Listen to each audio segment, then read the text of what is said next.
O presidente Bolsonaro causou desespero na classe política ao afirmar que pode usar a sua poderosa caneta para vetar um dos maiores absurdos da República Tupiniquim, o imoral fundão eleitoral.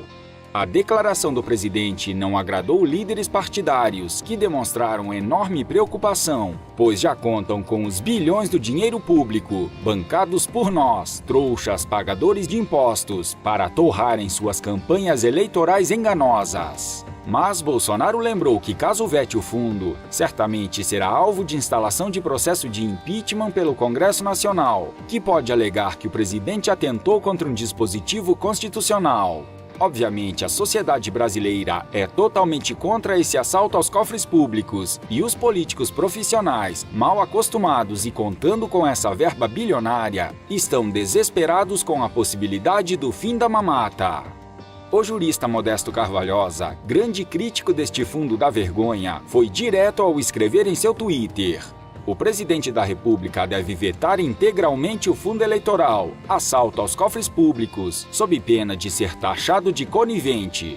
A corrupção legalizada não pode ser sancionada. O povo brasileiro está indignado e espera a resposta de quem o representa legitimamente. O senador Oriovisto Guimarães, que também vem travando uma batalha contra esse absurdo, ficou ainda mais indignado ao descobrir que o Brasil não tem esse dinheiro e grande parte da verba do fundo será suprida por empréstimo, aumentando ainda mais a dívida interna do governo. Queriam que fosse 3 bilhões e 800. Nós brigamos. Aceitaram os 2 bilhões e 34 milhões. Mas vocês sabem onde está o escândalo? Desse total, 1 bilhão e 700 milhões, o governo vai ter que tomar dinheiro emprestado, vai aumentar a dívida interna para distribuir dinheiro aos partidos políticos. Depois reclamam da dívida interna brasileira. É de uma irresponsabilidade total. Já estão autorizando agora que o governo faça essa dívida. Se fosse dívida para sustentar a educação, a segurança pública ou a saúde, o governo teria que mandar um outro PLN para que o Congresso se reunisse de novo e votasse lá na frente. Como é para a campanha eleitoral, já estão autorizando agora. Então, só 300 milhões virão de dinheiro dos impostos. 1 bilhão e 700 milhões, dinheiro emprestado. Aumentar a dívida para financiar a campanha. Faça, meu favor, é um escândalo total e absurdo. Se não tem o dinheiro, não dê. Isso não é prioridade. De fato, essa afronta à população brasileira é uma vergonha para o país. O fundo eleitoral não precisa ter seu valor reduzido. Ele precisa deixar de existir. É imoral o pagador de impostos ser obrigado a financiar campanha de políticos. A solução é extinguir essa aberração, e o deputado Paulo Martins está colhendo assinaturas para uma PEC que vai acabar com o fundo partidário e eleitoral. Estou colhendo assinaturas para a PEC que extingue o fundo partidário e eleitoral e estabelece o financiamento privado, seja de pessoas físicas ou jurídicas, para partidos e candidaturas. As pessoas têm que ter o direito de escolher se querem doar ou não. Hoje não há esse direito, disse o deputado. Esse fundo eleitoral precisa ser revisto, ele precisa deixar de existir. E não é por tirar dinheiro da saúde, educação, segurança, o que já é horroroso. É porque ele é errado conceitualmente. Digamos que o Brasil dê certo e passe a sobrar dinheiro. Mesmo assim, o pagador de impostos financiar as campanhas é errado, porque ele acaba financiando até candidatos que ele não concorda com as ideias e também os seus partidos. Hoje, como é um fundo público que o dinheiro vem dos impostos, alguém que é petista financia a campanha de um bolsonarista e vice-versa. Isso está errado. As pessoas precisam ter autonomia para financiar quem elas quiserem e se elas quiserem financiar.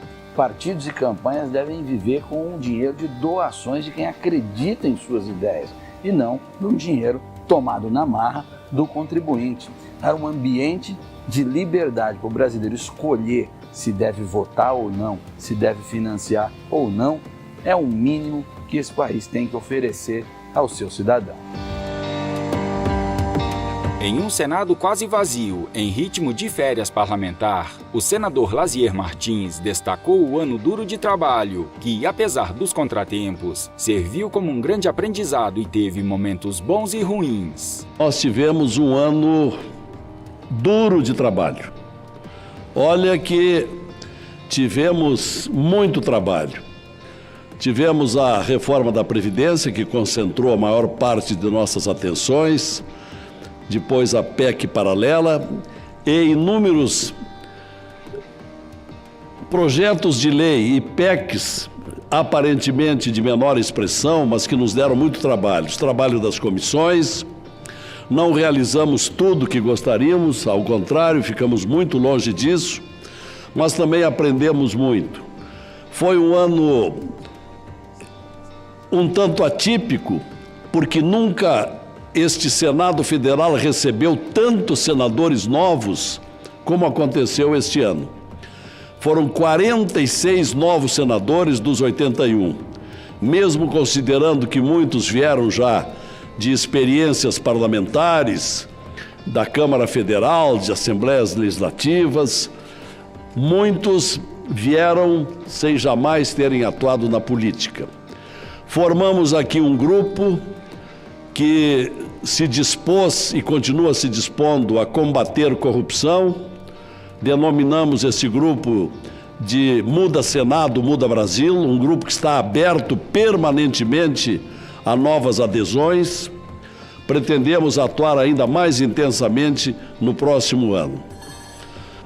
Tivemos aqui uma luta muito intensa, logo depois daquele lamentável julgamento do Supremo Tribunal Federal, que abriu as cadeias de todo o Brasil para delinquentes de toda a natureza, e passamos a lutar aqui pelo restabelecimento da medida que manda para a prisão após condenação em segunda instância.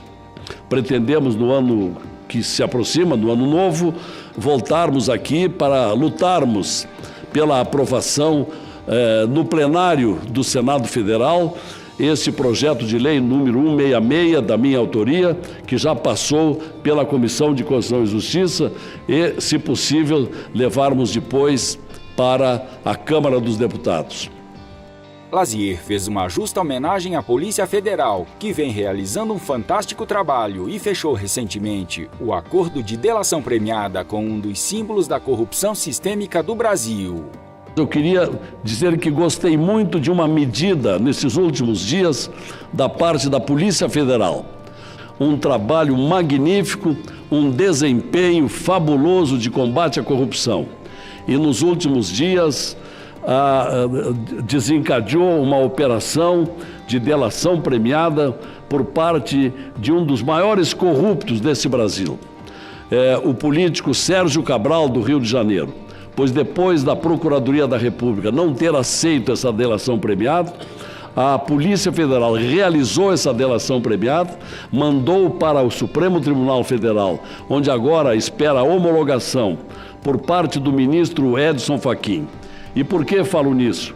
Porque parece ter havido um certo desprezo por essa colaboração premiada de Sérgio Cabral, quando deveria, ao contrário, ser saudada, porque se vivemos no Brasil num período de combate à corrupção, esse combate não deve ter limites, não deve ter um término, ao contrário, deve prosseguir o tempo todo enquanto tivermos conhecimento de corruptos, daqueles que desviam o dinheiro público. E Sérgio Cabral, que está condenado a mais de 200 anos, seguramente tem muita coisa a dizer e tem muitos nomes a indicar para que se possa segregar do meio social esses que fazem tanto mal à nação. Então, eu dou os meus cumprimentos à Polícia Federal e desejar daqui que o ministro Fachin acolha essa delação, dê seguimento ao processo e tenhamos aí novos nomes, novos processos para continuarmos a limpeza no Brasil. Nesse particular, o ano foi muito profícuo, foi proveitoso, porque o país conseguiu alijar da sociedade muita gente famosa, muito empresário, alguns políticos, de tal modo a que possamos chegar em breve tempo, aquilo que esse Brasil merece, total transparência, e a partir daí partir para o desenvolvimento a que temos direito e temos condições e temos riquezas. O Brasil tem tudo para se tornar, em pouco tempo, a 5ª maior economia do mundo. Só não conseguiu até agora exatamente pela negligência, pela leniência, pela falta de processamentos rápidos nos tribunais. E é algo que pretendemos ver pouco a pouco sendo corrigido daqui para adiante.